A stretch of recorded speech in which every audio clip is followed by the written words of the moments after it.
Sir ಪ್ರೇರೆ ಕಣ್ಮುಚ್ಚರೆ ಪ್ರಾರ್ಥನೆ ಮಾಡಿಕೊಂಡು ದೇವರ ವಾಕ್ಯದ ಭಾಗದಲ್ಲಿ ನಾವೆಲ್ಲರೂ ಸಾಗೋಣ. ನಮ್ಮನ್ನು ಬಹಳವಾಗಿ ಪ್ರೀತಿ ಮಾಡುವಂತ ಪರಲೋಕದಲ್ಲಿರುವ ನಮ್ಮ ತಂದೆಯಾದ ದೇವ, ನಿಮಗೆ ಸ್ತೋತ್ರಗಳು, ಕೃತಜ್ಞತೆಗಳು, ವಂದನೆಗಳು ತಂದೆ. ಎಷ್ಟೋ ಜನ ತಂದೆ ನಿದ್ದೆ ಮಾಡುವಂತ ಸಮಯದಲ್ಲಿ ತಂದೆ ನಿದ್ದೆ ಮಾಡಿ ಏಳದೆ ಈ ಲೋಕವನ್ನು ಬಿಟ್ಟು ಹೋಗಿರುವಾಗ ನಮ್ಮನ್ನಾದರೂ ಪ್ರೀತಿಸಿ ಕರುಣಿಸಿ ತಂದೆ, ಈ ಶುಭ ಮುಂಜಾನ ವೇಳೆಯಲ್ಲಿ ಸಭೆಯಾಗಿ ಸೇರಿಕೊಂಡು ನಿಮ್ಮ ನಾಮವನ್ನು ಮಹಿಮೆಪಡಿಸುವಂತಹ ರೀತಿಯಲ್ಲಿ ನಮ್ಮೆಲ್ಲರನ್ನು ಸೇರಿಸಿದ್ದಕ್ಕಾಗಿ ನಿಮಗೆ ಸ್ತೋತ್ರಗಳು ತಂದೆ. ಹೌದು ತಂದೆ, ಎಷ್ಟೋ ಜನ ನಿಮ್ಮ ಮಕ್ಕಳು ತಂದೆ ಐಶ್ವರ್ಯವಂತರಂತ ಹೇಳಿಕೊಳ್ಳುವಂತವರು, ಜ್ಞಾನಿಗಳು, ಮೇಧಾವಿಗಳು, ಪಂಡಿತರು ಅಂತ ಹೇಳಿಕೊಳ್ಳುವಂತವರು ಎಷ್ಟೋ ಜನ ಲೋಕವನ್ನು ಬಿಟ್ಟು ಮಣ್ಣಲ್ಲಿ ಸೇರಿ ಧೂಳಾಗಿರುವಾಗ ಗಣನಿಗೆ ಬಾರದಂತ ನಮ್ಮನ್ನು ಗಣನಿಗೆ ತಂದುಕೊಂಡು ತಂದೆ, ಈ ದೇಹವೆಂಬ ಮನೆಯಲ್ಲಿ ತಂದೆ ಇನ್ನು ಜೀವಂತವಾಗಿಟ್ಟು ಕಾಯ್ದು ಕಾಪಾಡುತ್ತಾ ಬಂದ ವಿಧಾನಕ್ಕಾಗಿ ನಿಮಗೆ ಸ್ತೋತ್ರಗಳು ತಂದೆ. ಅದೇ ರೀತಿಯಾಗಿ ಪ್ರಾರ್ಥನೆಯ ಮುಖಾಂತರವಾಗಿ, ಹಾಡಿನ ಮುಖಾಂತರವಾಗಿ ತಂದೆ ನಿಮ್ಮ ಮಕ್ಕಳು ನಿಮ್ಮ ನಾಮವನ್ನು ಘನಪಡಿಸಿದ್ದಾರೆ ತಂದೆ. ಅದೇ ರೀತಿಯಾಗಿ ತಂದೆ ಇನ್ನು ಸ್ವಲ್ಪ ಸಮಯದಲ್ಲಿ ಶ್ರೇಷ್ಠವುಳ್ಳಂತ, ಜೀವವುಳ್ಳಂತ ನಿಮ್ಮ ಮಾತುಗಳನ್ನು ತಂದೆ ನಿಮ್ಮ ಮಕ್ಕಳಿಗೆ ಹೇಳುವಂತ ಸಂದರ್ಭದಲ್ಲಿ ಹೇಳುವಂತ ನನಗೂ ಪವಿತ್ರಾತ್ಮರ ಸಹಾಯವನ್ನು ನೀಡಿ ಕೇಳುವಂತಹ ನಿಮ್ಮ ಮಕ್ಕಳಿಗೂ ಅದನ್ನು ಅಂಗೀಕರಿಸುವಂತ ಸಾತ್ವಿಕವಾದ ಮನಸ್ಸನ್ನು ಕೊಟ್ಟು ಆರಂಭದಿಂದ ಅಂತ್ಯದವರೆಗೂ ನೀವು ಜೊತೆಗಾರರಾಗಿದ್ದು ನಡೆಸ್ತಾ ಬರ್ತೀರ ಅಂತ ಹೇಳಿ ನಂಬುತ್ತಾ ಈ ಚಿಕ್ಕ ಪ್ರಾರ್ಥನೆಯನ್ನು ನಿಮ್ಮ ಮುದ್ದು ಮಗನೂ ನಮ್ಮ ರಕ್ಷಕನೂ ಒಡೆಯನಾದಂತ ಪ್ರಭು ಯೇಸು ಕ್ರಿಸ್ತರ ಉನ್ನತವಾದ ನಾಮದಲ್ಲಿ ಪ್ರಾರ್ಥಿಸಿ ಬೇಡಿ ಹೊಂದಿದ್ದೀವಪ್ಪ ಪರಲೋಕದಲ್ಲಿರುವ ನಮ್ಮ ತಂದೆ, ಆಮೇನ್. ಎಲ್ರಿಗೂ ಯೇಸು ಕ್ರಿಸ್ತರ ನಾಮದಲ್ಲಿ ಶುಭ ಮುಂಜಾನೆಯ ವಂದನೆಗಳನ್ನು ತಿಳಿಸುವುದಕ್ಕಾಗಿ ಇಷ್ಟವುಳ್ಳವನಾಗಿದ್ದೇನೆ ಪ್ರೇರೆ. ನನ್ನ ಧ್ವನಿ ಎಲ್ಲರಿಗೂ ಸ್ಪಷ್ಟವಾಗಿ ಕೇಳ್ತಿದಲ್ಲ ಪ್ರಿಯರೇ? Okay sister, okay. ಇವತ್ತಿನ ದಿನದಲ್ಲಿ ನಾವು ಆಲೋಚನೆ ಮಾಡಿಕೊಳ್ಳುವಂತ ಅಂಶದ ಹೆಸರು, ಕ್ರಿಸ್ತನ ರಾಜ್ಯದಲ್ಲಿ ಅನ್ಯರನ್ನು ಸೇರಿಸ್ತಿದ್ದೇವಾ ಅಥವಾ ಆ ರಾಜ್ಯದಿಂದ ನಾವೇನಾದರೂ ಜಾರಿ ಹೋಗುತ್ತಿದ್ದೇವಾ ಎಂಬುದಾಗಿ. ಮತ್ತೊಂದು ಸಾರಿ ಅಂಶದ ಹೆಸರನ್ನು ಹೇಳುವುದಕ್ಕಾಗಿ ಇಷ್ಟವುಳ್ಳವನಾಗಿದ್ದೇನೆ ಪ್ರಿಯರೇ. ಕ್ರಿಸ್ತನ ರಾಜ್ಯದಲ್ಲಿ ಅನ್ಯರನ್ನು ಸೇರಿಸುತ್ತಿದ್ದೇವಾ ಅಥವಾ ಆ ರಾಜ್ಯದಿಂದ ನಾವೇನಾದರೂ ಜಾರಿ ಹೋಗುತ್ತಿದ್ದೇವಾ? ಹೌದು ಪ್ರಿಯರೇ, ಈಗಿನ ದಿನಮಾನಗಳಲ್ಲಿ ಈ ಅಂಶವನ್ನು ಮಾತನಾಡುವುದಕ್ಕೆ ಬಹಳ ಅವಶ್ಯಕವಾಗಿದೆ. ಏಕಂತಂದ್ರೆ ಕೊನೆಯ ದಿನಗಳಲ್ಲಿ ನಾವಿರುವಾಗ ಕ್ರಿಸ್ತನ ರಾಜ್ಯದಲ್ಲಿ ನಾವಿದ್ದೇವೆ, ಅನ್ಯರನ್ನು ಸೇರಿಸ್ತಿದ್ದೇವೆ ಅಂತ ಹೇಳಿಕೊಳ್ಳುವಂತ ನಾವುಗಳು ನಮಗೆ ಗೊತ್ತಿಲ್ಲದ ರೀತಿಯಲ್ಲಿ ಆ ರಾಜ್ಯದಿಂದ ಏನಾದರೂ ನಾವು ಜಾರಿಕೊಳ್ತಾ ಇದ್ದೇವಾ, ಆ ರಾಜ್ಯದಿಂದ ನಾವು ದೂರವಾಗ್ತಿದ್ದೇವೆ ಅಂತೇಳಿ ಇವತ್ತು ವೈಯಕ್ತಿಕವಾಗಿ ನಮ್ಮನ್ನು ನಾವು ಪ್ರಶ್ನೆ ಮಾಡಿಕೊಳ್ಳೋಣ ಪ್ರಿಯರೇ. ಯಾಕಂದ್ರೆ ವಾಕ್ಯಗಳು ನೇರವಾಗಿ ದೇವರು ನನ್ನನ್ನು ಪ್ರಶ್ನೆ ಮಾಡ್ತಿದ್ದಾನೆ ಎಂಬುದಾಗಿ ಆಲೋಚನೆ ಉಳ್ಳವರಾಗಿ ಈ ಅಂಶವನ್ನು ನಾವು ಕೇಳೋದರಿಂದ ಅರ್ಥ ಮಾಡಿಕೊಳ್ಳುವುದಕ್ಕೆ ಸುಲಭವಾಗುತ್ತದೆ ಎಂಬುದಾಗಿ ನಾನು ನೆನೆಸ್ತೇನೆ ಪ್ರಿಯರೇ. ಈ ಮುಂಜಾನೆ ದಿನದಲ್ಲಿ ದೇವರು ಪ್ರತಿಯೊಬ್ಬರು ಕೇಳುವಂತ ನಮ್ಮಲ್ಲಿ ವಾಕ್ಯದ ಮುಖಾಂತರವಾಗಿ ದೇವರು ನಮ್ಮ ಸಂಗಡ ಒಂದು ಮಾತು ಮಾತಾಡುವುದಾದ್ರೆ, ನೀನು ನನ್ನ ರಾಜ್ಯದಲ್ಲಿ ಜನರನ್ನು ಸೇರಿಸ್ತಾ ಇದ್ದೀಯಾ ಅಥವಾ ನನ್ನಿಂದ ನೀನು ದೂರ ಆಗ್ತಿದ್ದೀಯಾ, ಒಂದು ಸಾರಿ ನೀನು ಆಲೋಚನೆ ಮಾಡಿಕೊಳ್ಳ ಅಂತ ಹೇಳಿ ದೇವರನ್ನ ಸಂಗಡ ಮಾತನಾಡುವುದಾದ್ರೆ ದೇವರಿಗೆ ನಾವು ಹೇಗೆ ಉತ್ತರ ಕೊಡುವುದಕ್ಕೆ ಸಾಧ್ಯವಾಗುತ್ತದೆ ಎಂಬುದಾಗಿ ನಾವು ಆಲೋಚನೆ ಮಾಡಿಕೊಳ್ಳಬೇಕಾಗಿದೆ ಪ್ರಿಯರೇ. ಯಾಕಂತಂದ್ರೆ ಕ್ರೈಸ್ತರ ಮೇಲೆ ದೇವರು ಕೊಟ್ಟಿರ್ತಕ್ಕಂತ ಪ್ರಣಾಳಿಕೆ ಏನಂತಂದ್ರೆ, ಯೇಸು ಕ್ರಿಸ್ತನು ಭೂಲೋಕದಲ್ಲಿ ಬಂದು ಸುವಾರ್ತೆಯನ್ನು ಮಾಡಿ ಶಿಲ್ಬೆ ಮರಣವನ್ನು ಹೊಂದಿ ಸಮಾಧಿ ಮಾಡಲ್ಪಟ್ಟು ಪುನರುತ್ಥಾನ ಆಗಿ ಇನ್ನೇನು ಸ್ವಲ್ಪ ಸಮಯದಲ್ಲಿ ಅವರು ತಂದೆಯ ಬಳಿಗೆ ಸ್ವರ್ಗಾರೋಹಣ ಆಗುವಂತ ಒಂದು ಸಂದರ್ಭದಲ್ಲಿ ತನ್ನ ಶಿಷ್ಯಂದರಿಗೆ ಕೊನೆಯ ಒಂದು ಮಾತನ್ನು ಹೇಳ್ತಾರೆ ಪ್ರಿಯರೇ. ಯಾಕಂತಂದ್ರೆ ಆ ಮಾತು ಹೇಳಿದ ಮೇಲೆ ಯೇಸು ಕ್ರಿಸ್ತನು ಸ್ವರ್ಗಾರೋಹಣ ಆಗುವಂತದನ್ನ ನಾವು ನೋಡ್ತಾ ಇದ್ದೀವಿ. ಏನ್ ಹೇಳ್ತದನ ಆ ಮಾತಂತ ಹೇಳಿ ನಾವು ಆಲೋಚನೆ ಮಾಡುವುದಾದ್ರೆ, ಮಾರ್ಕನ ಬರೆದ ಸುವಾರ್ತೆ 16ನೇ ಅಧ್ಯಾಯ 16ನೇ ವಚನದಲ್ಲಿ ನಾವು ನೋಡೋಣ ಪ್ರಿಯರೇ. ಮಾರ್ಕನ ಬರೆದ ಸುವಾರ್ತೆ ನಂಬಿ ದೀಕ್ಷಾಸ್ನಾನ ಮಾಡಿಸಿಕೊಳ್ಳುವವನು ರಕ್ಷಣೆ ಹೊಂದುವನು, ನಂಬದೆ ಹೋಗುವವನು ದಂಡನೆಗೆ ಗುರಿಯಾಗುವನು. ಇದಲ್ಲದೆ ನಂಬುವವರಿಂದ ಈ ಸೂಚಕ ಕಾರ್ಯಗಳು ಉಂಟಾಗುವವು: ನನ್ನ ಹೆಸರು ಹೇಳಿ ದೆವ್ವಗಳನ್ನು ಬಿಡಿಸುವವರು, ಹೊಸ ಭಾಷೆಗಳಿಂದ ಮಾತಾಡುವವರು, ಹಾವುಗಳನ್ನು ಎತ್ತುವರು, ವಿಷ ಪದಾರ್ಥವೇನಾದರೂ ಕುಡಿದರೂ ಅವರಿಗೆ ಯಾವ ಕೇಡು ಆಗುವುದಿಲ್ಲ, ಅವರು ರೋಗಿಗಳ ಮೇಲೆ ಕೈ ಇಟ್ಟರೆ ಅವರಿಗೆ ಗುಣವಾಗುವುದು ಎಂದು ಹೇಳಿದನು. ಸಾಕು ಸಿಸ್ಟರ್. 15 ವಚನದಿಂದ ನಾವು ನೋಡಿಕೊಳ್ಳೋಣ. ಆಮೇಲೆ ಅವರಿಗೆ, ನೀವು ಲೋಕದ ಎಲ್ಲ ಕಡೆಗೆ ಹೋಗಿ ಜಗತ್ತಿಗೆಲ್ಲ ಸುವಾರ್ತೆಯನ್ನು ಸಾರಿರಿ. ನಂಬಿ ದೀಕ್ಷಾಸ್ನಾನ ಮಾಡಿಸಿಕೊಳ್ಳುವನು ರಕ್ಷಣೆ ಹೊಂದುವನು, ನಂಬದೆ ಹೋಗುವನು ದಂಡನೆ ಗುರಿಯಾಗುವನು ಅಂತೇಳಿ ಕೊನೆಯ ಮಾತು ಪ್ರಿಯರೇ. ಈ ಮಾತು ಹೇಳಿದ ಮೇಲೆ 19ನೇ ವಚನದಲ್ಲಿ ನೋಡ್ತಾ ಇದ್ದೀವಿ, ಯೇಸು ಸ್ವಾಮಿ ಆಕಾಶಕ್ಕೆ ಒಯ್ಯಲ್ಪಡ್ತಾನೆ. ಅಂದ್ರೆ ಕ್ರೈಸ್ತರಾಗಿರ್ತಕ್ಕಂಥ ನಮಗೆ ದೇವರು ಏನಾದರೂ ಕೊನೆಯದಾಗಿ ಹೇಳುವಂತ ಮಾತು ಏನಾದ್ರೂ ಇದ್ರೆ ಅದು ಈ ಮಾತಾಗಿದೆ ಪ್ರಿಯರು. ಅಂದ್ರೆ ನಾವು ಲೋಕಕ್ಕೆ ಹೋಗಿ ಕಟ್ಟ ಕಡೆಗೆ ಹೋಗಿ ಜಗತ್ತಿಗೆಲ್ಲ ಸುವಾರ್ತೆಯನ್ನು ಸಾರಿರಂತೇಳಿ ಯೇಸು ಕ್ರಿಸ್ತ ತನ್ನ ಶಿಷ್ಯಂದ್ರಿಗೆ ಹೇಳುವಂತದ್ದನಾಗಿದ್ದಾನೆ ಪ್ರಿಯರೇ. ಇವತ್ತು ನಾವು ಸಹ ಯೇಸು ಕ್ರಿಸ್ತನಿಗೆ ಶಿಷ್ಯಂದ್ರಲ್ಲ. ಯಾಕಂದ್ರೆ ಯೇಸು ಕ್ರಿಸ್ತ ನಂಬಿದಂತ ಎಲ್ಲವರು ಯೇಸು ಕ್ರಿಸ್ತನ ಶಿಷ್ಯಂದರು ಪ್ರಿಯರೇ. ಇವತ್ತು ನಾವು ಸಹ ಶಿಷ್ಯಂದ್ರ ಆಗಿರೋದಾದ್ರೆ ನಾವು ಸಹ ಲೋಕದ ಕಡೆಗೆ ಹೋಗಿ ಸುವಾರ್ತೆಯನ್ನು ಸಾರಬೇಕಾದಂತಹ ಜವಾಬ್ದಾರಿ ನಮ್ಮ ಮೇಲಿದೆಲ್ಲ. ಆದ್ರೆ ನಾವ್ ಏನ್ ಮಾಡ್ತಾ ಇದ್ದೀವಿ ಅಂತಂದ್ರೆ, ವಾಕ್ಯಗಳನ್ನು ಕೇಳ್ತಾ ಇದ್ದೀವಿ, ವಾಕ್ಯವನ್ನು ಧ್ಯಾನಿಸ್ತಾ ಇದ್ದೀವಿ, ನಾವು ಪ್ರಾರ್ಥನೆ ಮಾಡ್ತಾ ಇದ್ದೀವಿ, ನಾವ್ ಇಷ್ಟಕ್ಕೆ ಸೀಮಿತರಾಗಿದ್ದೇವೆ ಹೊರತು ಅನ್ಯರನ್ನು ಕಾಪಾಡೋದಕ್ಕೆ ನಾವು ಪ್ರಯತ್ನ ಮಾಡ್ತಾ ಇಲ್ಲ ಪ್ರಿಯರೇ. ಯಾಕಂತಂದ್ರೆ ನಾವು ಏನ್ ಕಾರಣ, ಏನು ರೀಸನ್ ಕೊಡ್ತೀವಿ ದೇವರಿಗೆ ಅಂತಂದ್ರೆ, ಎಷ್ಟು ವಾಕ್ಯಗಳನ್ನು ಹೇಳಿದ್ರು ಸಹ ವಾಕ್ಯವನ್ನು ಹೇಳಿದ್ರೆ ಕೇಳುವಂತ ಪರಿಸ್ಥಿತಿಯಲ್ಲಿ ಈ ಸಮಾಜ ಇಲ್ಲ. ಹಾಗಾಗಿ ವಾಕ್ಯ ಹೇಳುವಂತದ್ದೇ ವ್ಯರ್ಥ ಅಂತೇಳಿ ಎಷ್ಟೋ ಜನ ಕ್ರೈಸ್ತರು ಹೇಳ್ತಿದ್ದಾರೆ ಪ್ರಿಯರೇ. ನಾವ್ ಹೇಳುವಂತ ಮಾತು ಒಂದು ಕಾಲದಲ್ಲಿ ಅಪೊಸ್ತಲರಾಗಿರ್ಬೋದು, 1ನೇ ಶತಮಾನದಲ್ಲಿ ಕ್ರೈಸ್ತರು ಒಂದ್ ವೇಳೆ ಮಾಡಿದ್ರೆ ಇವತ್ತು ಈ ಗೂಗಲ್ ಮೀಟಿಂಗ್ ಅಲ್ಲಿ ಸೇರಿರ್ತಕ್ಕಂಥ ನಮ್ಮ ಮಧ್ಯದಲ್ಲಿ ಈ ಬೈಬಲ್ ಗ್ರಂಥನೇ ಬರೋದಕ್ಕೆ ಸಾಧ್ಯವಾಗ್ತಿರ್ಲಿಲ್ಲ ಪ್ರಿಯರೇ. ಯೇಸು ಕ್ರಿಸ್ತನ ಹೆಸರು ಸಹ ನಮಗೆ ಪರಿಚಯ ಇರ್ತಿರ್ಲಿಲ್ಲ. ಒಂದು ಕಾಲದಲ್ಲಿ ಅವರು ತನ್ನ ಗುರು ಆಗಿರ್ತಕ್ಕಂಥ, ಅಂದ್ರೆ ನಮ್ಮೆಲ್ಲರ ಗುರುಗಳು ಆಗಿರ್ತಕ್ಕಂಥ ಯೇಸು ಕ್ರಿಸ್ತನ ಹೇಳಿದಂತ ಮಾತುಗಳನ್ನು ನಂಬಿ, ಹೇಳಿದಂತ ಮಾತುಗಳನ್ನು ಕೇಳಿ ಅವರು ಲೋಕದ ಕಡೆಗೆ ಸುವಾರ್ತೆಯನ್ನು ಮಾಡಿರುವುದರಿಂದ ಇವತ್ತು ನಮ್ಮ ಮಧ್ಯದಲ್ಲಿ ಈ ಬೈಬಲ್ ಗ್ರಂಥ ಬಂದಿದೆ ಪ್ರಿಯರೇ. ಯಾವ ರೀತಿಯಿಂದ ಬಂದಿದೆ ಅಂತಂದ್ರೆ, ಅವರು ಸಾಮಾನ್ಯವಾಗಿ ದೇಶಗಳ ಮಧ್ಯದಲ್ಲಿ, ಆಮೇಲೆ ಖಂಡಗಳನ್ನು ದಾಟಿಕೊಂಡು ಅವರು ಸುವಾರ್ತೆಯನ್ನು ಮಾಡಿದ್ದಾರೆ ಪ್ರಿಯರೇ. ಇವತ್ತು ನಾವು ಪಕ್ಕದಲ್ಲಿರ್ತಕ್ಕಂಥ ಸಹೋದರನಿಗೆ ವಾಕ್ಯ ಹೇಳೋದಕ್ಕೆ ಎಷ್ಟೋ ಜನಕ ಮನಸ್ಸಿರುವುದಿಲ್ಲ. ಅಂದ್ರೆ ಯೇಸು ಕ್ರಿಸ್ತನ ಹೇಳಿದ್ದಾನೆ ನಾವ್ ಏನು ಮಾಡ್ತಾ ಇದ್ದೇವೆ ಅಂತೇಳಿ ನಮ್ಮನ್ನ ನಾವು ಆಲೋಚನೆ ಮಾಡಿಕೊಳ್ಳಬೇಕಾಗಿದೆ ಪ್ರಿಯರೇ. ಎಷ್ಟೋ ಜನ ನಂಬಿದ್ದೀವಿ ಅಂತ ಹೇಳ್ಕೊಳ್ತಾರೆ.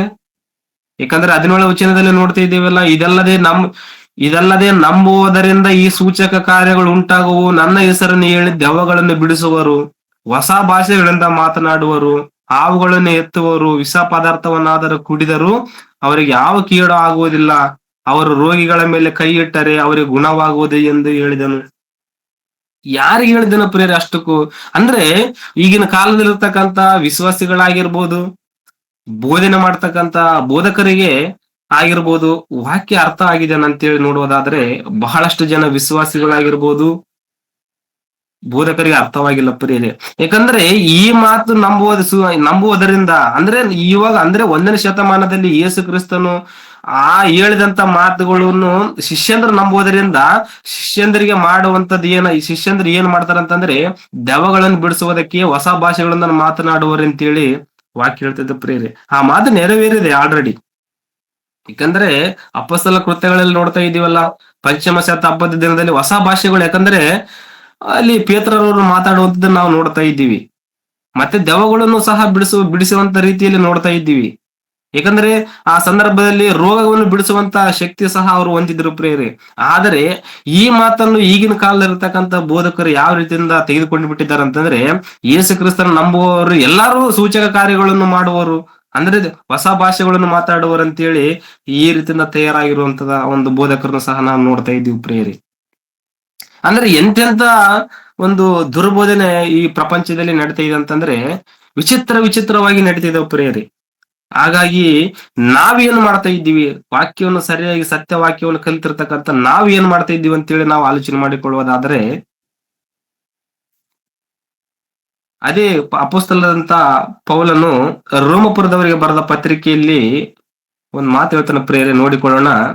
ರೋಮಪುರದವರಿಗೆ ಬರೆದ ಪತ್ರಿಕೆ 10ನೇ ಅಧ್ಯಾಯ 15ನೇ ವಚನದಲ್ಲಿ ನಾವು ನೋಡಿಕೊಳ್ಳೋಣ. ಇದಕ್ಕೆ ಸರಿಯಾದ ಶುಭ ವಾರ್ತೆಯನ್ನು ಸಾರುವವರ ಪಾದಗಳು ಎಷ್ಟೋ ಅಂದವಾಗಿವೆ ಎಂದು ಬರೆದದೆ. ಆದರೂ ಆ ಶುಭ ಸಾಕು ಸಿಸ್ಟರ್. ಇದಕ್ಕೆ ಸರಿಯಾಗಿ ಶುಭದ ಸುವಾರ್ತೆಯನ್ನು ಸಾರುವವರ ಪಾದಗಳು ಎಷ್ಟೋ ಅಂದವಾಗಿವೆಂದು ಬರೆದಿದಲ್ಲ. ಅಂದ್ರೆ ಹಳೆ ಒಡಂಬಡಿಕೆಯಲ್ಲಿ ಏಷಾಯನ ಬರೆದ ಗ್ರಂಥದಲ್ಲಿ ಇದೆ ಪ್ರೇಯರ್. ಏಷಾಯನ ಗ್ರಂಥ 52ನೇ ಅಧ್ಯಾಯ 7ನೇ ವಚನದಲ್ಲಿ ಬರೆದಿರ್ತಕ್ಕಂಥ ಮಾತನ್ನು ಪೌಲರವರು ರೋಮಪುರದವರಿಗೆ ಒಂದು ಪತ್ರಿಕೆಯಲ್ಲಿ ಮತ್ತೊಂದು ಸಾರಿ ಆದ ಮಾತನ್ನು ಉಲ್ಲೇಖ ಮಾಡಿ ಎಚ್ಚರಿಸುವಂತ ಮಾತಾಗಿದೆ ಪ್ರೇರಿ. ಇದಕ್ಕೆ ಸರಿಯಾಗಿ ಶುಭದ ಸುವಾರ್ತೆಯನ್ನು ಸಾರುವವರ ಪಾದಗಳು ಎಷ್ಟು ಅಂದವಾಗಿದೆ ಎಂದು ಬರೆದದೆಯಲ್ಲ. ಅಂದ್ರೆ ದೇವರು ನಮ್ಮನ್ನು ಏನ್ ನೋಡ್ತಾ ಇದ್ದಾನೆ ಅಂತಂದ್ರೆ, ದೇವರು ನಮ್ಮ ಪಾದಗಳನ್ನು ನೋಡ್ತಾ ಇದ್ದಾನೆ ಪ್ರೇರೆ ಪ್ರತಿದಿನ. ಅಂದ್ರೆ ನನ್ನ ಮಕ್ಕಳು ಸುವಾರ್ತೆಯನ್ನು ಮಾಡುವುದಕ್ಕಾಗಿ ತಮ್ಮ ಪಾದಗಳನ್ನು ಕದಲಿಸ್ತಾ ಇದ್ದಾರಾ ಅಂತೇಳಿ ದೇವರು ಪಾದಗಳನ್ನು ನೋಡುವತನಾಗಿದ್ದಾನೆ. ಮನುಷ್ಯರು ಏನ್ ನೋಡ್ತಾ ಇದ್ದೀವಿ ಅಂತಂದ್ರೆ ನಾವು ಮುಖಗಳನ್ನು ನೋಡ್ತಾ ಇದ್ದೀವಿ, ದೇವರು ನಮ್ಮ ಪಾದಗಳನ್ನು ನೋಡ್ತಾ ಇದ್ದಾನೆ ಪ್ರೇರಿ.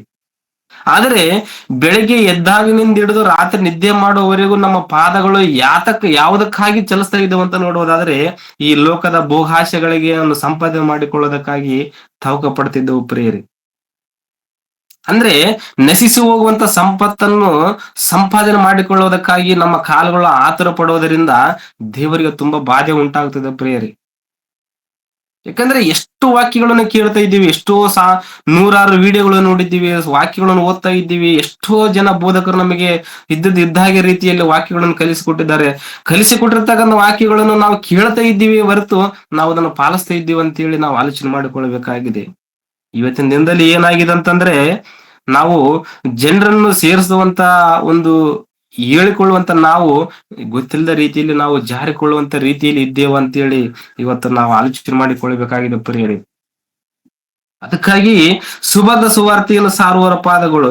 ಯಾಕಂದ್ರೆ ಎಷ್ಟೋ ಜನ ಹೇಳ್ತಾರೆ ಏನಂತಂದ್ರೆ, ಅಲ್ರಿ ಸಾರ್ ಏನಾಗಿದೆ ಅಂತಂದ್ರೆ ನಾವು ಸುವಾರ್ತೆಯನ್ನು ಸಾರುವುದಕ್ಕೆ ನಮಗೆ ಸಾಧ್ಯವಾಗ್ತಾ ಇಲ್ಲ, ನಮ್ಮ ಕುಟುಂಬದಲ್ಲೇ ಬಿಡ್ತಾ ಇಲ್ಲ, ನನಗೆ ಏನೋ ಒಂದು ನ್ಯೂನ್ಯತೆಗಳಿದಾವೆ ಅಂತೇಳಿ ಎಷ್ಟೋ ಜನ ಹೇಳ್ತಾರ ಪ್ರೇರೆ. ಆದ್ರೆ ಸುವಾರ್ತೆಯನ್ನು ಸಾರುವವರ ಜೊತೆಗಿದ್ದು ಆದ್ರೂ ಸಹ ನಾವು ಒಂದು ರೀತಿಯಿಂದ ಏನಂತಂದ್ರೆ ಸಪೋರ್ಟ್ ಆಗಿ ನಿಂತುಕೊಳ್ಳೋದಾದ್ರೆ ಸುವಾರ್ತೆ ಪ್ರಬಲವಾಗಿ ಮುಂದೆ ಹೋಗುವಂತದನ್ನ ನಾವು ನೋಡ್ತಾ ಇದ್ದೀವಿ ಪ್ರೇರೆ.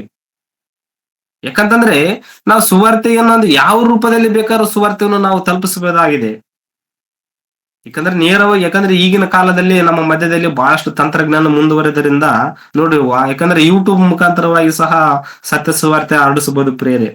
ಅದಕ್ಕೆ ಏನಂತಂದ್ರೆ ಮುಖ್ಯವಾಗಿ ಯಾರಿದ್ದಾರೆ ಅಂತಂದ್ರೆ ನಮ್ಮ ಕರ್ನಾಟಕ ರಾಜ್ಯದಲ್ಲಿ CCGM ಸಭೆ ಇದೆ ಪ್ರೇರೆ. ಯಾಕಂತಂದ್ರೆ ವಾಕ್ಯದ ಮುಖಾಂತರವಾಗಿ ಎಷ್ಟೋ ಸಾವಿರಾರು ಕಿಲೋಮೀಟರ್ ಇರ್ತಕ್ಕಂಥ ನಮಗೆ ಆ ವಾಕ್ಯ ತಲುಪಿರುವುದರಿಂದ ಏನಾಗಿದೆ ಅಂತಂದ್ರೆ ನಾವೆಲ್ಲರೂ ಸಭೆಯೊಳಗೆ ಸೇರುವುದಕ್ಕೆ ಅವಕಾಶ ಸಿಕ್ಕಿದೆ ಪ್ರೇರೆ. ಅಂದ್ರೆ ಸುವಾರ್ತೆಯನ್ನು ಸಾರುವಂತ ಬೋಧಕರು ಸಹ ನಾವು ಸಹಕಾರಿಗಳಾಗಿದ್ರೆ ಆ ಸುವಾರ್ತೆ ಇನ್ನೂ ಪ್ರಬಲವಾಗಿ ಮುಂದೆ ಹೋದ್ರೆ ದೇವರ ನಾಮಕ್ಕೆ ಏನಾಗ್ತದಂದ್ರೆ ಒಂದು ದೇವರ ಮನಸ್ಸು ಸಂತೋಷ, ಅಂದ್ರೆ ತನ್ನ ಮನಸ್ಸನ್ನು ಸಂತೋಷ ಪಡಿಸಿಕೊಳ್ಳುತ್ತಾನೆ ಪ್ರೇರೆ. ಯಾಕಂತಂದ್ರೆ ನಾವು ವಾಕ್ಯಗಳನ್ನ ಹೇಳ್ತಾ ಇದ್ದೀವಿ ಅಂತ ಹೇಳ್ಕೊಳ್ಳುವಂತ ನಾವು ವಾಕ್ಯವನ್ನು ನಾವು ಒಂದ್ ವೇಳೆ ವಾಕ್ಯದಂತ ರೀತಿಯಲ್ಲಿ ನಾವು ಇದ್ದೇವಾ ಅಥವಾ ನಾವು ವಾಕ್ಯದಕ್ಕೆ ಒಂದು ಭಿನ್ನವಾದ ರೀತಿಯಲ್ಲಿ ನಾವು ವರ್ತಿಸಿದ್ವಿ ಅಂತೇಳಿ ಬಹಳ ನಾವು ಜಾಗರೂಕತೆಯಿಂದ ನಾವು ಆಲೋಚನೆ ಮಾಡಿಕೊಳ್ಳಬೇಕಾಗಿದೆ ಪ್ರಿಯರೇ. ನಾವು ಬೇರೆಯವ್ರ ಬಗ್ಗೆ ಆಲೋಚನೆ ಮಾಡೋದಕ್ಕಿಂತ ಮುಂಚೆ ಮೊಟ್ಟ ಮೊದಲದಾಗಿ ಇವತ್ತು ನಾನು ಆ ರೀತಿ ಇದ್ದೇನಾ, ನಾನು ಜನರನ್ನ ಸೇರಿಸ್ತಾ ಇದ್ದೇನಾ, ಅಥವಾ ನಾನೇ ಎಲ್ಲೋ ತಿಳಿದೆ ನಾನು ಜಾರ್ತಾ ಇದ್ದೇನೆ ಅಂತೇಳಿ ಇವತ್ತು ನನ್ನ ವಿಷಯದಲ್ಲಿ ನಾನು, ನಿಮ್ಮ ವಿಷಯದಲ್ಲಿ ನೀವು ಆಲೋಚನೆ ಮಾಡಿಕೊಳ್ಬೇಕಾಗಿದೆ ಪ್ರಿಯರೇ. ಆದ್ರೆ ಸುವಾರ್ತೆಯನ್ನು ಸಾರುವುದರಿಂದ ಸ್- ವಾಕ್ಯಗಳನ್ನು, ಯೇಸು ಕ್ರಿಸ್ತನ ವಾಕ್ಯಗಳನ್ನು ಕೇಳಿದಂತ ಶಿಷ್ಯಂದರು ಏನ್ ಮಾಡಿದ್ರು ಅಂತ ನೋಡುವುದಾದ್ರೆ ಅಪೊಸ್ತಲ ಕೃತ್ಯಗಳಲ್ಲಿ ನೋಡೋಣ ಪ್ರಿಯರೇ. ಅಪೊಸ್ತಲರ ಕೃತ್ಯಗಳು 2ನೇ ಅಧ್ಯಾಯ 42ನೇ ವಚನದಲ್ಲಿ ನೋಡೋಣ. ಇವರು ಅಪೊಸ್ತಲರ ಬೋಧನೆಯನ್ನು ಕೇಳುವುದರಲ್ಲಿಯೂ ಸಹೋದರರ ಅನ್ಯೋನ್ಯತೆಯಲ್ಲಿಯೂ ರೊಟ್ಟಿ ಮುರಿಯುವುದರಲ್ಲಿಯೂ ಪ್ರಾರ್ಥನೆಗಳಲ್ಲಿಯೂ ನಿರತರಾಗಿದ್ದರು. ಎಲ್ಲರಿಗೂ ನೋಡಿ ಭಯ. ಪ್ರಿಯರೇ, ಸಾಕು ಸಿಸ್ಟರ್. ಇಲ್ಲಿ ಏನ್ ಹೇಳ್ತಿದ್ದಾರೆ ಅಂತಂದ್ರೆ ಯೇಸು ಕ್ರಿಸ್ತನ ಹೇಳಿದಂತ ಮಾತು ಅಂದ್ರೆ ಸ್ವರ್ಗಾರೋಹಣ ಆಗುವಂತ ಸಂದರ್ಭದಲ್ಲಿ ನೀವು ಲೋಕದ ಕಡೆಗೆ ಹೋಗಿ ಸುವಾರ್ತೆಯನ್ನು ಮಾಡ್ರಿ ಅಂತ ಹೇಳಿದಂತ ಮಾತುಗಳನ್ನು ಕೇಳಿ ಆ ಮಾತನ್ನು ಅವ್ರು ಕೇಳಿಕೊಂಡು ಏನ್ ಮಾಡಿದಾರೆ ಅಂತಂದ್ರೆ ಲೋಕದ ಕಡೆಗೆ ಸುವಾರ್ತೆಯನ್ನು ಸಾರೋದಕ್ಕೆ ಹೋಗ್ತಾ ಇದ್ದಾರಂತ ಪ್ರೇರಿ. ಅಂದ್ರೆ ಕೇಳಿದಂತವ್ರು ಏನ್ ಮಾಡ್ತಾರ ಅಂತಂದ್ರೆ ಅಪೊಸ್ತಲರ ಬೋಧೆಯನ್ನು ಕೇಳುವುದರಲ್ಲಿಯೂ ಸಹೋದರ ಅನ್ಯೋನ್ಯತೆಯಲ್ಲಿಯೂ ನೈ ರೊಟ್ಟಿ ಮುರಿಯೋದರಲ್ಲಿಯೂ ಪ್ರಾರ್ಥನೆಯಲ್ಲಿಯೂ ನಿರತರಾಗಿದ್ದರು. ಅಂದ್ರೆ ಕೇಳಿದಂತ ವಾಕ್ಯಗಳನ್ನು ಅವರು ಕೇಳಿದ ಮೇಲೆ ಅವ್ರು ಏನಾದಂತ ತಮ್ಮ ಮನಸ್ಸನ್ನು ಮಾರ್ಪಡಿಸಿಕೊಂಡು ತಾವು ಪ್ರತಿದಿನ ಯಾಕಂದ್ರೆ ಕರ್ತನನ್ನು ನೆನಪು ಮಾಡಿಕೊಂಡು ರೊಟ್ಟಿ ಕಾರ್ಯಕ್ರಮದಲ್ಲಿ ಭಾಗವಹಿಸ್ತಾರೆ ಅಂತೇಳಿ ನಾವು ಅಪೊಸ್ತಲ ಕೃತ್ಯಗಳಲ್ಲಿ ನಾವು ನೋಡ್ತಾ ಇದ್ದೀವಿ ಪ್ರಿಯರಿ. ಇವತ್ತು ಜನದಲ್ಲಿ ಹೇಗಾಗ್ಬಿಟ್ಟಿದೆ ಅಂತಂದ್ರೆ ವಾರಕ್ಕೂ ಒಮ್ಮೆ ಸರಿ ಒಂದು ಸಾರಿ ಆದರೂ ಸಹ ಸಭೆಗೆ ಸೇರುವಂತ ರೀತಿಯಲ್ಲಿ ಇಲ್ಲ ಪ್ರಿಯರೇ. ಯಾಕೆ ಹೋಗೋಣ ಸಭೆಗೆ, ಯಾಕೆ ಹೋಗೋಣ, ನಾವು ಆನ್ಲೈನ್ ಅಲ್ಲೇ ನೋಡಿ ಬಿಡೋಣ, ಯೂಟ್ಯೂಬ್ ಅಲ್ಲೇ ನೋಡೋಣ, ಇಲ್ಲೇ ಅರ್ಥ ಆಗ್ತಾ ಇದೆಯಲ್ಲ ನನ್ನ ವಾಕ್ಯ ಅಂತೇಳಿ ಎಷ್ಟೋ ಜನ ಸೋಮಾರಿಗಳಾಗಿ ಕೂತಲ್ಲೇ ಕೂತುಕೊಂಡು ಅವರು ಆ ವಾಕ್ಯನ ಕೇಳುವಂತ ರೀತಿಯಲ್ಲಿದ್ದಾರೆ ಪ್ರಿಯರೇ. ಸಭೆಗೆ ಸೇರುವುದರಿಂದ ನಮಗೆ ಏನೆಲ್ಲ ಅನುಕೂಲ ಅಂತ ಹೇಳಿ ನೋಡೋದಾದ್ರೆ ಸಹೋದರ ಅನ್ಯೋನ್ಯತೆ ಸಿಗುತ್ತೆ ಪ್ರಿಯರೇ. ಅಂದ್ರೆ ಒಂದು ವಾರಗಳಿಂದ ನೋಡಲಾರದಂತಹ ಸಹೋದರ ಸಹೋದರಿಯರನ್ನ ಆ ದಿನದಲ್ಲಿ ನೋಡಿ, ಅಂದ್ರೆ ಒಬ್ಬರನ್ನೊಬ್ಬರು ಆತ್ಮಗಳನ್ನು ಬಲಪಡಿಸಿಕೊಂಡು ನಾವು ಕರ್ತನಲ್ಲಿ ಹೆಚ್ಚಳ ಪಡುವುದಕ್ಕೆ ನಮಗೆ ಸಾಧ್ಯವಾಗುತ್ತೆ ಪ್ರಿಯರೇ. ಆದ್ರೆ ನಾವು ಆನ್ಲೈನ್ ಅಲ್ಲಿ ನಾವು ಪ್ರತಿ ವಾರ ನಾವು ಸಭೆಗೆ ಸೇರದಿರುವುದರಿಂದ ಸಹೋದರ ಅನ್ಯೋನ್ಯತೆ ನಮಗೆ ಬರುವುದಿಲ್ಲ. ಯಾಕಂದ್ರೆ ಯಾರು ಇಲ್ಲಿ ಯಾವ್ಯಾವ ಕೆಲಸದಲ್ಲಿ ಇರ್ತಾರೆ, ಡಿಸ್ಟರ್ಬೆನ್ಸ್ ಆಗುತ್ತೆ ಪ್ರೇರೆ. ಸಭೆಯಲ್ಲಿ ಸೇರುವುದಾದ್ರೆ ಏನಾಗ್ತದೆ ಅಂತಂದ್ರೆ ದೇವರ ವಾಕ್ಯ ನಮಗೆ ಅರ್ಥವಾಗುವಂತ ರೀತಿಯಲ್ಲಿ ಅರ್ಥ ಮಾಡಿಕೊಳ್ಳುವುದಕ್ಕೆ ಸುಲಭವಾಗುತ್ತದೆ ಪ್ರೇರೆ. ಈ ವಾಕ್ಯನ ಕೇಳಿದಂತ ಇವ್ರು ಏನ್ ಮಾಡ್ತಾರೆ ಅಂತಂದ್ರೆ ಅಪೊಸ್ತಲರು ವಾಕ್ಯವನ್ನು ಸಾರಿದ ಮೇಲೆ ದೇವರು ಏನ್ ಮಾಡ್ತಿದಾರೆ ಅಂತ ನೋಡುವುದಾದ್ರೆ ಅದೇ ಅಪೊಸ್ತಲರ ಕೃತ್ಯಗಳು 2ನೇ ಅಧ್ಯಾಯ 47ನೇ ವಚನದಲ್ಲಿ ನೋಡುವುದಾದ್ರೆ, ದೇವರನ್ನು ಕೊಂಡಾಡುವವರಾಗಿಯೂ ಜನರೆಲ್ಲರ ದಯವನ್ನು ಹೊಂದುವವರಾಗಿಯೂ ಇದ್ದರು. ಕರ್ತನು ರಕ್ಷಣೆಯ ಮಾರ್ಗದಲ್ಲಿರುವವರನ್ನು ದಿನಾಲೂ ಅವರ ಮಂಡಲಿಗೆ ಸೇರಿಸುತ್ತಿದ್ದನು.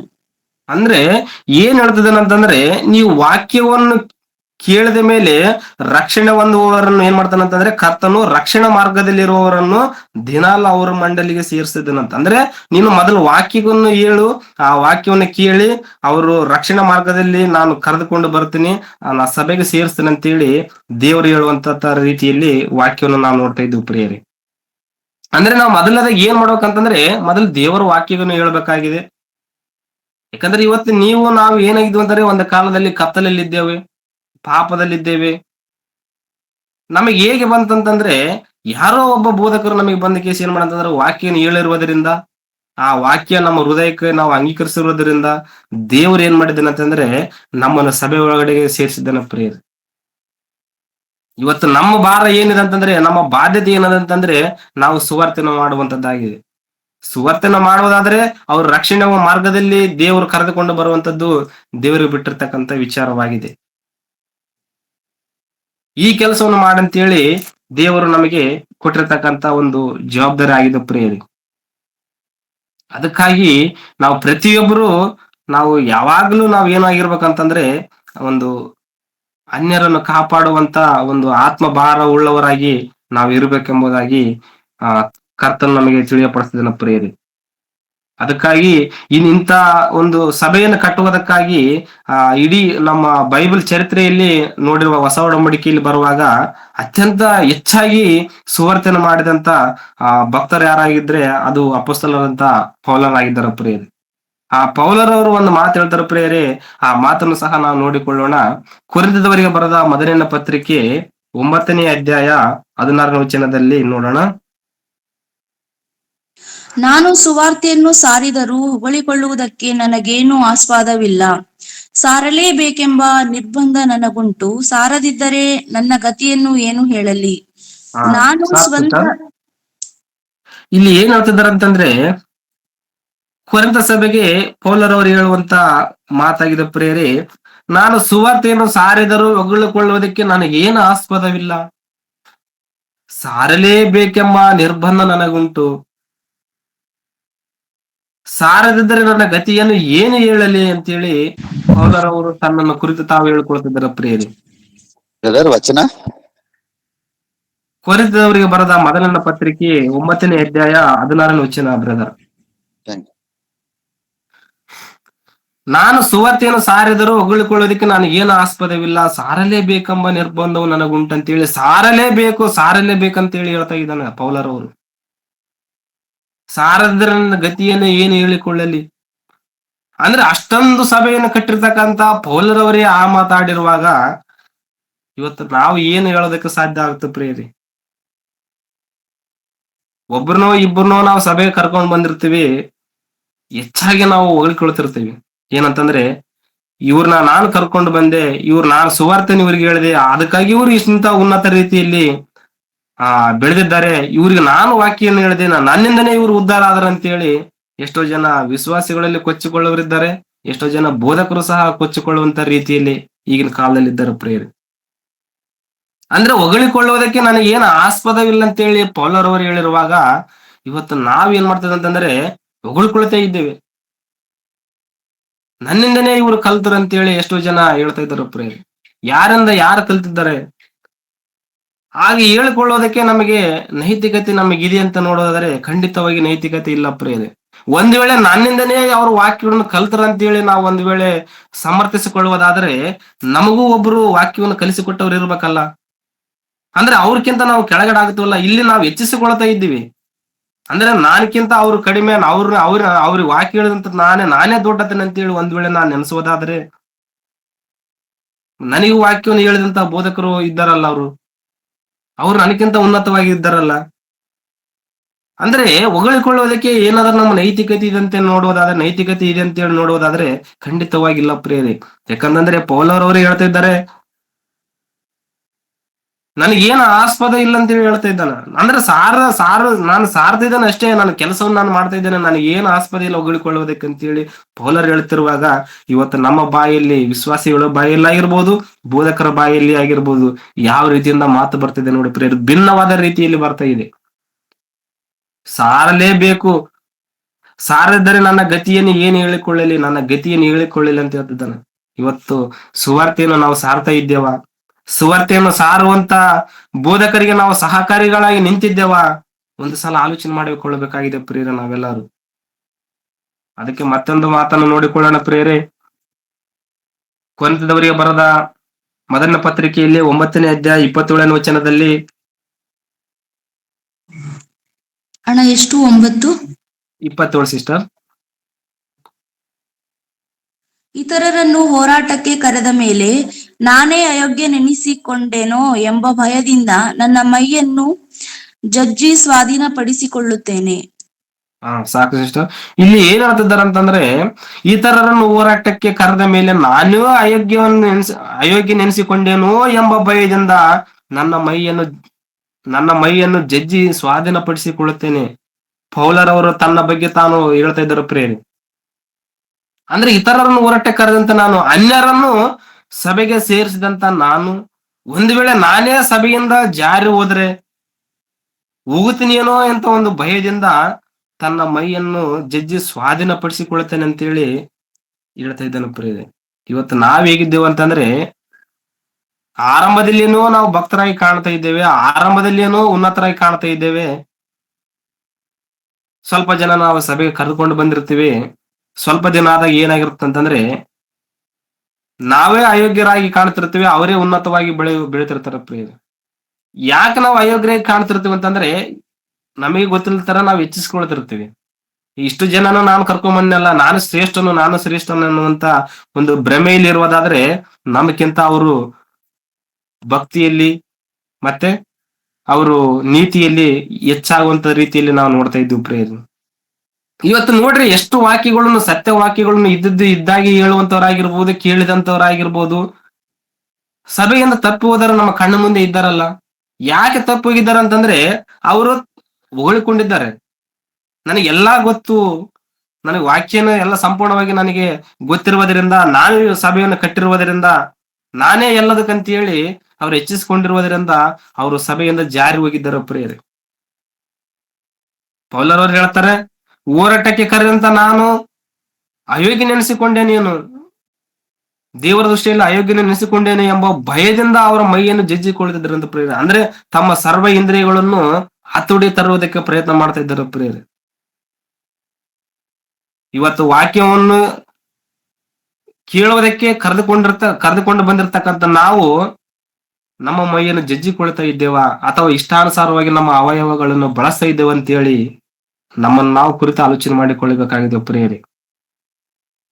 ಯಾಕಂದ್ರೆ ನೋಡಿ, ಇಷ್ಟ ಬಂದ ರೀತಿಯಲ್ಲಿ ಮಾತನಾಡ್ತಾ ಇದ್ದಾರೆ. ವಿಶ್ವಾಸಿಗಳಾಗಿರಬಹುದು, ಬೋಧಕರಾಗಿರ್ಬೋದು, ಇಷ್ಟ ಬಂದಂತ ರೀತಿಯಲ್ಲಿ ನಡೀತಾ ಇದ್ದಾರೆ. ಹೇಳುವಂತ ಸಂದರ್ಭದಲ್ಲಿ ಒಂದು ರೀತಿ ಇರ್ತಾರೆ, ಹೇಳಿದ ನಂತರ ತಮ್ಮ ಬದುಕಲ್ಲಿ ಬೇರೆ ರೀತಿಯಿಂದ ಇರುವಂತದ್ದನ್ನು ಸಹ ನಾವು ಗಮನಿಸ್ತಾ ಇದೀವಲ್ಲ ಪ್ರಿಯರೇ. ಅಂದ್ರೆ ಈ ರೀತಿಯಿಂದ ಇರುವುದಾದ್ರೆ ದೇವರ ದೃಷ್ಟಿಯಲ್ಲಿ ನಾವೇನಂತಂದ್ರೆ ಅಯೋಗ್ಯರಾಗ್ಬಿಡ್ತೀವಿ ಪ್ರಿಯರೇ. ಅಯೋಗ್ಯರ ಅಂತೇಳಿ ನೆನೆಸಿಕೊಳ್ತೇನೆ ಅಂತೇಳಿ ಭಯ ಪಡ್ತಾ ಇದ್ದಾನೆ ಪೌಲರವರು. ಅಂದ್ರೆ ಸಭೆಗಳನ್ನ ಕಟ್ಟಿರ್ತಕ್ಕಂತ ಎಷ್ಟೋ ಸಭೆಗಳು, ರೋಮಪುರದವರಿಗಾಗಿರ್ಬೋದು, ಕೊರಿಂಥ ಸಭೆ, ಎಫೆಸ ಸಭೆ, ಎಷ್ಟೋ ಸಭೆಗಳಿಗೆ ಸುವಾರ್ತೆ ಖಂಡಗಳನ್ನು, ದೇಶಗಳನ್ನು ದಾಟಿ ಹೋಗಿರ್ತಕ್ಕಂತ ಪೌಲರವರೇ ಭಯ ಪಡುತ್ತಿರುವಾಗ, ಇವತ್ತು ನಾವು ಪಕ್ಕದ ಮನೆಯವರು ಸಹ ಸುವಾರ್ತೆಯನ್ನು ಮಾಡಲಾರದಂತ ನಾವು ಹೊಗಳಿಕೊಳ್ಳುತ್ತಿದ್ದೀವಿ ಅಂತಂದ್ರೆ ಯಾವ ಒಂದು ಸ್ಥಿತಿಯಲ್ಲಿ ನಾವು ಇದ್ದೇವೆ ನೋಡಿ ಪ್ರಿಯರ, ಆಲೋಚನೆ ಮಾಡ್ರಿ. ಯಾಕಂದ್ರೆ ದೇವರ ವಾಕ್ಯಗಳು, ದೇವರು ನನ್ನ ಸಂಗಡ ಮಾತನಾಡ್ತಿದ್ದಾನೆ ಅಂದ್ರೆ ವೈಯಕ್ತಿಕವಾಗಿ ತೆಗೆದುಕೊಂಡಾಗ ಮಾತ್ರ ನಮ್ಮ ಆತ್ಮಿಕ ಬೆಳವಣಿಗೆ ಆಗುತ್ತೆ ಪ್ರೇರಣೆ. ಹೇಳ್ತಾ ಇದ್ದಾನಪ್ಪ ದೇವರು, ಅದು ಅವರಿಗೆ ನಾನೇನ್ ಕರೆಕ್ಟ್ ಆಗಿದ್ದೇನೆ ಅಂತೇಳಿ ನಾವು ಒಂದು ಮಾಯದಲ್ಲಿ ನಾವು ಒಂದು ವೇಳೆ ವಾಕ್ಯನ ಕೇಳುವುದಾದ್ರೆ ಖಂಡಿತವಾಗಿ ನಮ್ಮ ಆತ್ಮ ಬಲಪಡುವುದಿಲ್ಲ ಪ್ರಿಯರೇ. ಇತರರನ್ನು ಹೋರಾಟಕ್ಕೆ ಕರೆದ ಮೇಲೆ ನಾನು ಅಯೋಗ್ಯ ನೆನೆಸಿಕೊಂಡೇನು ಎಂಬ ಭಯದಿಂದ ನನ್ನ ಮೈಯನ್ನು ಜಜ್ಜಿ ಸ್ವಾಧೀನಪಡಿಸಿಕೊಳ್ಳುತ್ತೇನೆ. ಅಂದ್ರೆ ಸ್ವಾಧೀನ ಮಾಡಿಕೊಳ್ಳಬೇಕಾಗಿದೆ ಪ್ರಿಯರೇ. ಇವತ್ತು ಕರೆದುಕೊಂಡಂತಕ್ಕಂದ್ರೆ ನನ್ನಿಂದ ಏನಂತಂದ್ರೆ ಒಬ್ಬ ಬೋಧಕರಿಂದ ಒಂದು 10 ಜನ, ಒಂದು 20 ಜನ, ಒಂದು 50 ಜನ, 100 ಜನ ವಿಶ್ವಾಸಿಗಳು ಇರುವುದರಿಂದ ಹೇಳುವಂತ ಬೋಧಕನು ಬಹಳ ಬಹಳ ಜಾಗರೂಕತೆಯಾಗಿ ಜೀವನ ಮಾಡ್ಬೇಕಾಗುತ್ತೆ ಪ್ರಿಯರೇ. ಯಾಕಂತಂದ್ರೆ ಆ ಬೋಧಕರು ವಿಶ್ವಾಸಿಗಳ ದೃಷ್ಟಿಯಲ್ಲಿ ಏನಂತಂದ್ರೆ ದೇವರ ಸನ್ನಿಧಿಯಲ್ಲಿ ಕರೆದುಕೊಂಡಿರ್ತಕ್ಕಂತ ಯಾಜಕ ಸ್ಥಾನದಲ್ಲಿದ್ದಾರೆ. ಅಂದ್ರೆ ಕುರಿಗಳು ಏನ್ ಮಾಡ್ತಾವ ಅಂತಂದ್ರೆ ಕುರುಬನ ಹಿಂಬಾಲಿಸ್ತಿದ್ದವು ಪ್ರಿಯರೇ. ಯಾಕಂದ್ರೆ ಕುರುಬನ ಯಾವ ರೀತಿಯಿಂದ ಇರ್ತಾನೆ, ಕುರಿಗಳು ಸಹ ಅದೇ ರೀತಿಯಿಂದ ಇರುವಂತದ್ದು ಸಹ ನಾವು ಸಾಮಾನ್ಯವಾಗಿ ನಾವು ಗಮನಿಸ್ತಾ ಇರ್ತೀವಿ. ಯಾಕಂದ್ರೆ ಕೆಲವೊಬ್ಬ ಕುರುಬನ್ ಏನ್ ಮಾಡ್ತಾನೆ ಅಂತಂದ್ರೆ ಕುರಿಗಳನ್ನು ಒಳ್ಳೆ ರೀತಿಯಿಂದ ಒಳ್ಳೆ ಜಾಗದಕ್ಕೆ ಕರೆದುಕೊಂಡು ಹೋಗಿ, ಫಲವತ್ತಾದ ಭೂಮಿಯಲ್ಲಿ ಕರೆದುಕೊಂಡು ಹೋಗಿ, ಹಚ್ಚ ಹಸಿರಾದಂತ ಒಂದು ಭೂಮಿಯಲ್ಲಿ ಕರೆದುಕೊಂಡು ಹೋಗಿ ಒಳ್ಳೆ ರೀತಿಯಿಂದ ಊಟವನ್ನು ಕೊಟ್ಟು ಪೋಷಿಸ್ತಾ ಇರ್ತಾನೆ. ಯಾಕಂದ್ರೆ ನನ್ನ ಕುರಿಗಳು ಅತಿ ವೇಗವಾಗಿ ಬೆಳಿಲಿ, ಅಂದ್ರೆ ಸಂತಾನ ಉತ್ಪತ್ತಿ ಆಗಲಿ, ಬಹಳಷ್ಟು ಕುರಿಗಳು ಹೆಚ್ಚಿಸಲಿ ಅಂತೇಳಿ ಆತನು ನಿಸ್ವಾರ್ಥದಿಂದ ಆ ಕುರಿಗಳನ್ನು ಮೇಯಿಸ್ತಾ ಇರ್ತಾನೆ ಪ್ರಿಯರೇ. ಇನ್ನು ಕೆಲವೊಬ್ಬ ಕುರುಬ ಏನ್ ಮಾಡ್ತಾನೆ ಅಂತಂದ್ರೆ ಕಾಟಾಚಾರಕ್ಕಾಗಿ ಕೆಲ್ಸಕ್ಕ ಅಂದ್ರೆ ಸುಮ್ಕೆ ಕಾಯ್ಬೇಕಂತೇಳಿ ಸುಮ್ಕೆ ಹೊಡ್ಕೊಂಡು ಹೋಗ್ತಾ ಇರ್ತಾನೆ ಪ್ರಿಯರೇ.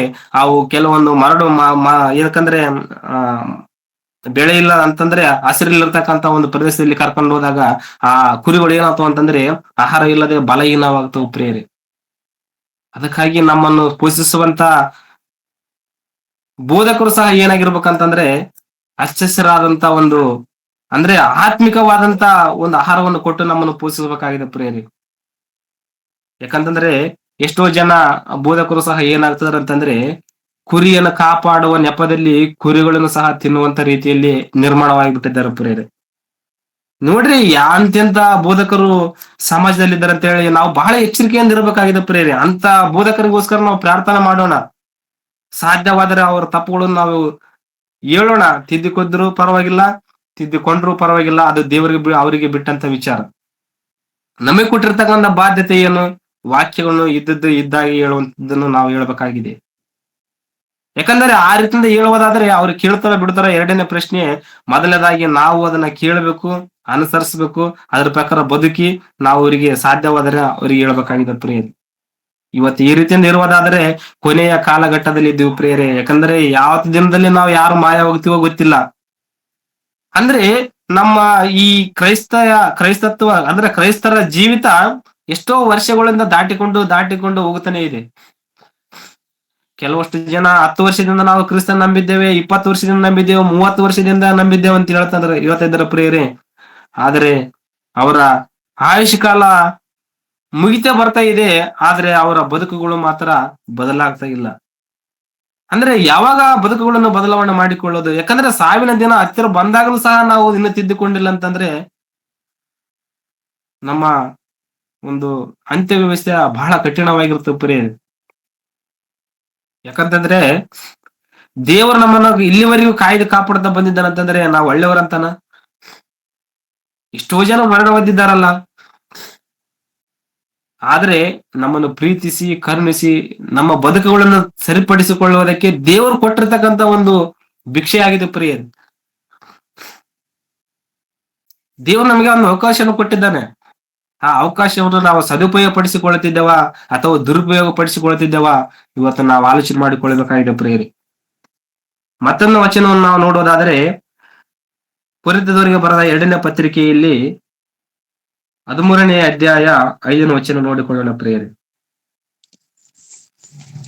ಕ್ರಿಸ್ತ ನಂಬಿಕೆಯಲ್ಲಿ ಇದ್ದೀರೋ ಇಲ್ಲವೋ ಎಂದು ನಿಮ್ಮನ್ನು ನೀವೇ ಪರೀಕ್ಷಿಸಿಕೊಳ್ಳಿರಿ, ನಿಮ್ಮನ್ನು ಪರಿಶೋಧಿಸಿಕೊಳ್ಳಿರಿ. ಏನು ಯೇಸು ಕ್ರಿಸ್ತನು ನಿಮ್ಮಲ್ಲಿದ್ದಾನೆಂಬುದು ನಿಮ್ಮನ್ನು ಕುರಿತು ನಿಮಗೆ ಚೆನ್ನಾಗಿ ತಿಳಿಯುವುದಿಲ್ಲವೋ? ಆತನು ನಿಮ್ಮಲ್ಲಿಲ್ಲದಿದ್ದರೆ ನೀವು ಅಯೋಗ್ಯರೇ. ಸಾಕು ಸಿಸ್ಟರ್. 2ನೇ ಪತ್ರಿಕೆಯಲ್ಲಿ ಅದೇ ಕೊರಿಂಥದ ಸಭೆಗೆ 2ನೇ ಪತ್ರಿಕೆಯಲ್ಲಿ ಪೌಲರವರು ಹೇಳ್ತಿದ್ದಾರೆ, ಕ್ರಿಸ್ತನ ನಂಬಿಕೆಯಲ್ಲಿ ಇದ್ದೀರೋ ಇಲ್ಲವೋ ಎಂದು ನಿಮ್ಮನ್ನೇ ನೀವು ಪರೀಕ್ಷಿಸಿಕೊಳ್ಳಿರಿ. ಇವತ್ತು ನಾವು ಆಲೋಚನೆ ಮಾಡಿಕೊಳ್ಳಬೇಕಾಗಿದೆ ಪ್ರಿಯರೇ. ಕ್ರಿಸ್ತ ನಂಬಿಕೆಯಲ್ಲಿ ನಾನು ಇದ್ದೇನೋ ಅಥವಾ ಇಲ್ಲವೋ? ಬೇರೆಯವ್ರ ಬಗ್ಗೆ ಎರಡನೇದಾಗಿ ಮೊದಲನೇದಾಗಿ ನನ್ನ ಬಗ್ಗೆ ನಾನು ಆಲೋಚನೆ ಮಾಡಿಕೊಳ್ಳಬೇಕಾಗಿದೆ. ವಾಕ್ಯವನ್ನು ಹೇಳುವಂಥದ್ದು ನಾನಾಗಿರ್ಬೋದು, ಕೇಳುವಂತವ್ರು ನೀವಾಗಿರ್ಬೋದು.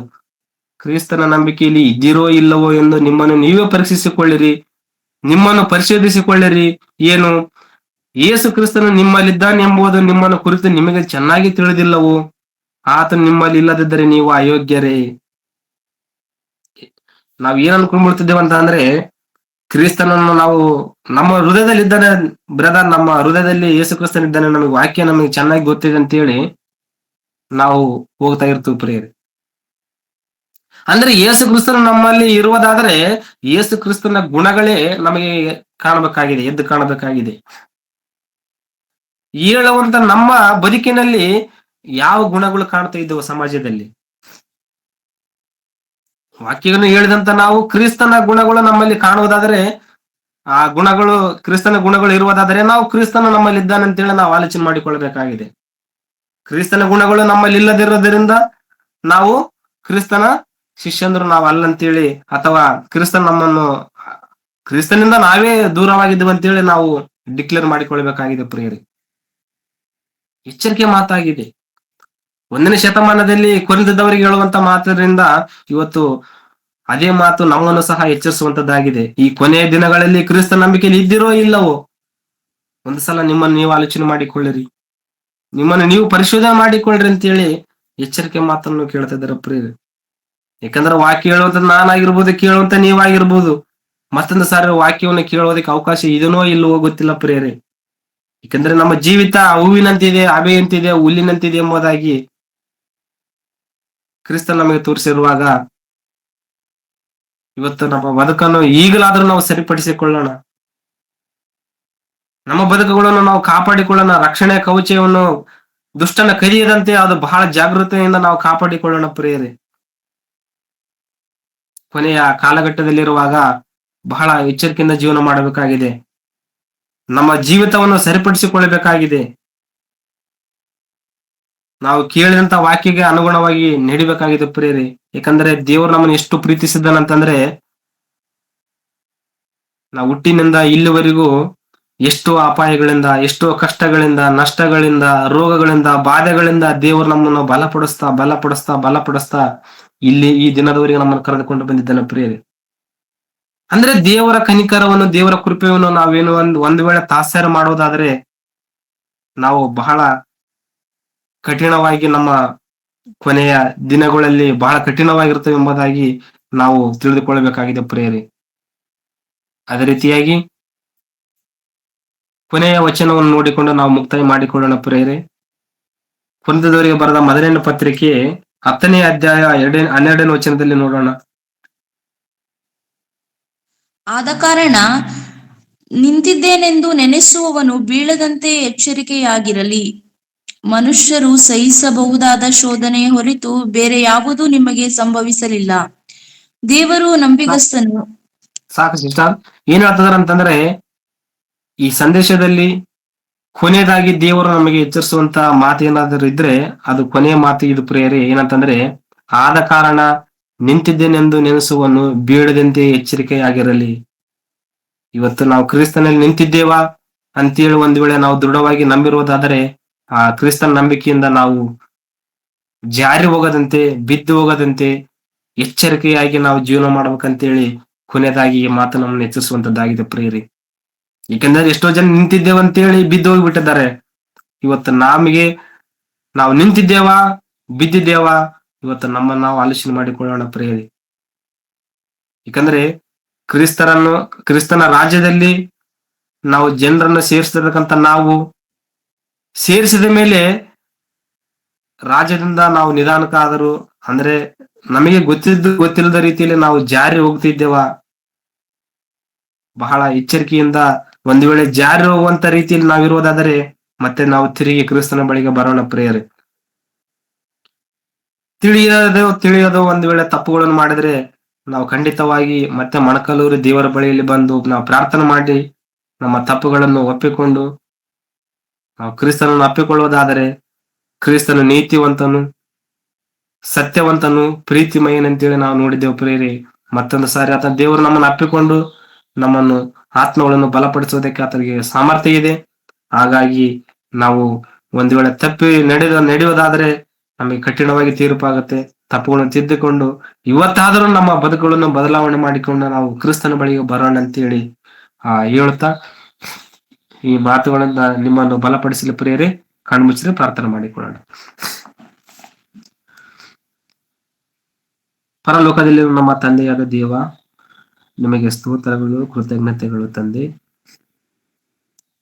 ನಿಮ್ಮ ಮಗನ ರಾಜ್ಯದಲ್ಲಿ ಅನ್ಯರನ್ನು ಸೇರಿಸ್ತಾ ಇದ್ದೇವಾ ಅಥವಾ ನಾವೇ ಒಂದು ವೇಳೆ ನಿಮ್ಮ ಮಗನ ರಾಜ್ಯದಿಂದ ತಪ್ಪಿ ಜಾರಿ ಹೋಗ್ತಾ ಇದ್ದೀವಿ ಅಂತೇಳಿ ಶ್ರೇಷ್ಠಗಳಂತ ಅಂಶವನ್ನು ನಾವು ಮಾತನಾಡಿಕೊಂಡಿದ್ದೇವೆ ತಂದೆ.